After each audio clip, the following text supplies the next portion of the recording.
പുരുഷന്മാർക്ക് സന്തോഷിക്കാം. സുപ്രീം കോടതിയുടെ ഒരു സുപ്രധാനമായിട്ടുള്ളൊരു പ്രസ്താവന വന്നിരിക്കുകയാണ്. അതായത് ഈ ഡിവോഴ്സുമായിട്ട് ബന്ധപ്പെട്ട് പുരുഷന്മാർ അനുഭവിക്കുന്ന പല കഷ്ടതകളുമുണ്ട്.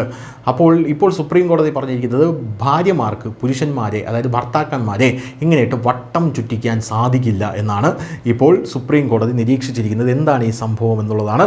ദാമ്പത്യ തർക്കത്തിൻ്റെ വാദം കേൾക്കുന്നതിനിടെയാണ് സുപ്രീം കോടതി ഒരു കടുത്ത പരാമർശം നടത്തിയത്. കോടതി പറഞ്ഞത് ഒരു ഭാര്യയ്ക്ക് തൻ്റെ ഭർത്താവിനെ ഒരു നീരാളിയെപ്പോലെ തിരിച്ചുവിടാൻ സാധിക്കില്ല. കാരണം ഒരു കുടുംബത്തർക്കത്തിൽ ഏറ്റവും കൂടുതൽ കഷ്ടപ്പെടുന്നത് കുട്ടികളാണ്. അതിനാൽ ഭാര്യ ഭർത്താക്കന്മാർ ഇരുവരും തങ്ങളുടെ അഹങ്കാരം മാറ്റിവെച്ച് കുട്ടികളുടെ ഭാവിക്ക് മുൻഗണന നൽകണമെന്നാണ് ഇപ്പോൾ സുപ്രീം കോടതി ഒരു പ്രസ്താവന ഇറക്കിയിരിക്കുന്നത്. സർക്കാർ ജോലികളിൽ ജോലി ചെയ്യുന്ന ദമ്പതികളുടെ കേസ് പരിഗണിച്ചപ്പോഴാണ് ജസ്റ്റിസുമാരായിട്ടുള്ള BV നാഗരത്ന, R മഹാദേവൻ എന്നിവരടങ്ങിയ ബെഞ്ച് ഈ അഭിപ്രായം പറഞ്ഞത്. ഭർത്താവ് ഡൽഹി റെയിൽവേയിൽ ജോലി ചെയ്യുന്നു, ഭാര്യ പട്നയിലെ റിസർവ് ബാങ്കിൽ ജോലി ചെയ്യുന്നു, മാതാപിതാക്കൾ അവരോടൊപ്പമാണ് താമസിക്കുന്നത്. 2018 വിവാഹിതരായ ദമ്പതികൾക്ക് 5 വയസ്സുള്ള ഒരു മകളും 3 വയസ്സുള്ള ഒരു മകനുമുണ്ട്. 2023 മുതൽ ഇരുവരും വേർപിരിഞ്ഞാണ് താമസിക്കുന്നത്. ഭർത്താവ് തൻ്റെ ഭർത്തൃ വീട്ടുകാർക്കൊപ്പം താമസിക്കാൻ ആഗ്രഹിക്കുന്നില്ലെന്ന് പറയുന്നു. അതേസമയം ഭാര്യയും കുടുംബവും ഭർത്താവിനെതിരെ കേസ് ഫയൽ ചെയ്തിട്ടുണ്ട്.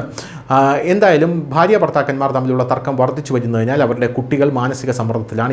ഈ വിഷയം സുപ്രീം കോടതിയുടെ മുമ്പാകെ വന്നപ്പോൾ ഇരു കക്ഷികളും കാര്യങ്ങൾ ബോധ്യപ്പെടുത്താൻ ശ്രമിച്ചു. വേർപിരിയൽ കേസ് ഭാര്യ ഭർത്താക്കന്മാർ തമ്മിലുള്ള നിയമപരമായിട്ടുള്ള കേസ്. അതിൽ ഇരുവരും പരസ്പരം വേർപിരിഞ്ഞ് ജീവിക്കാൻ അനുമതി തേടി. എന്നാൽ വിവാഹമോചനം തേടുന്നില്ല. അതായത് രണ്ടുപേർക്കും വേർപിരിയണം, എന്നാൽ വിവാഹമോചനം വേണ്ട എന്നുള്ളതാണ്. അതായത് വർദ്ധിച്ചു വരുന്ന പിരിമുറുക്കമോ അഭിപ്രായ വ്യത്യാസങ്ങളോ കാരണം ഒരുമിച്ച് ജീവിക്കേണ്ടതില്ല എന്ന ഭാര്യ ഭർത്താക്കന്മാരുടെ തീരുമാനത്തെ നിയമപരമായിട്ടുള്ള സാധൂകരിക്കുന്നതിനുള്ള ഒരു കേസാണ് ഈ വേർപിരിയൽ കേസ് എന്ന് പറയുന്നത്. ഈ സാഹചര്യത്തിൽ രണ്ടുപേർക്കും വെവ്വേറെ താമസിക്കാം, എന്നാൽ വിവാഹത്തിൻ്റെ നിയമപരമായിട്ടുള്ള ബന്ധം നിലനിൽക്കും.